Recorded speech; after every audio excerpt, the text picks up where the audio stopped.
we're gonna go into the crown. All right, so the right-hand side is bad fire, which means that that'll actually fire at you like that.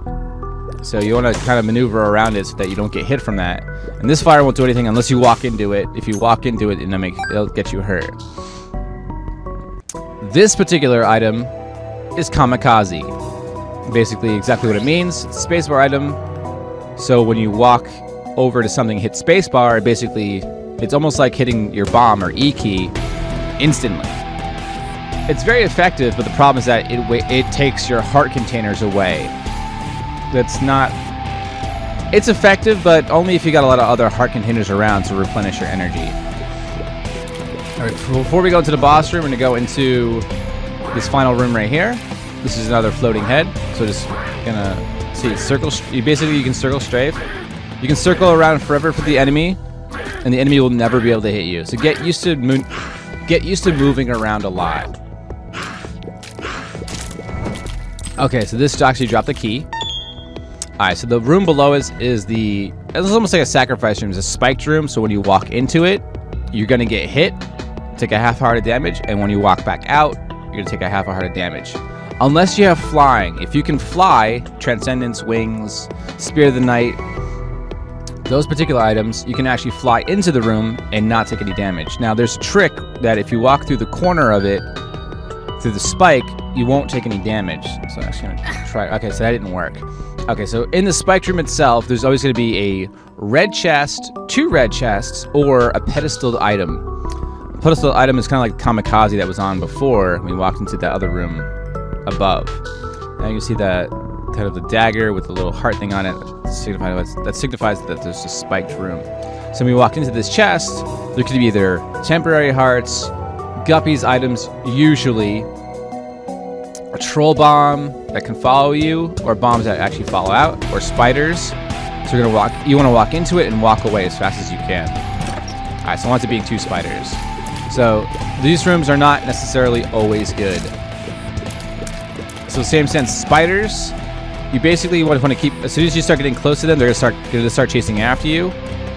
So if you're not, once you see them start moving, you want to start moving away from them. Same rule of thumb, as long as you keep your distance and just keep maneuvering towards them with your tears, you'll eventually kill them. Only when you're like super on top of them and you have a slow reaction to move away is when you'll get caught. So walk back out, take a half a heart of damage because that's what the spikes does. And we got our boss left. Now, this is what we can also do too, tactics. Now, the secret room is usually surrounded by all other rooms. Now, the basement is an exception because basement's usually kind of funky. So, the secret room should technically be right in the middle of these group of rooms right here, surrounding. It should be here. That's gonna be my assumption. That's what I'm gonna try right now. So go to the wall, hit E. So you can hear the music in the background go. You're gonna see the big opening. You can walk right through. Now this room's gonna always have fire. It could be greed, super greed in this room. There could be a pedestaled item that could be right here, or also random money. This particular one only had 3 cents, so not a really great item, but a great amount of money, but that does help somewhat. All right, so you have the Forever Alone guy sitting here guarding the stuff. Now, before you immediately run out, you have to look at your options. So sometimes you don't have enough keys to get into particular rooms. Now, you could bomb into this side over here, and the shop is right there. So we can actually avoid using a key by getting into the shop. Now, you can do that. You could also get into the super secret room if there has to be one, or there could be a spiked room next to it. There could be a 1 heart room next to it, which will be explained later on. There could also be an item room if it happened to be right above. You could actually bomb into the item room itself.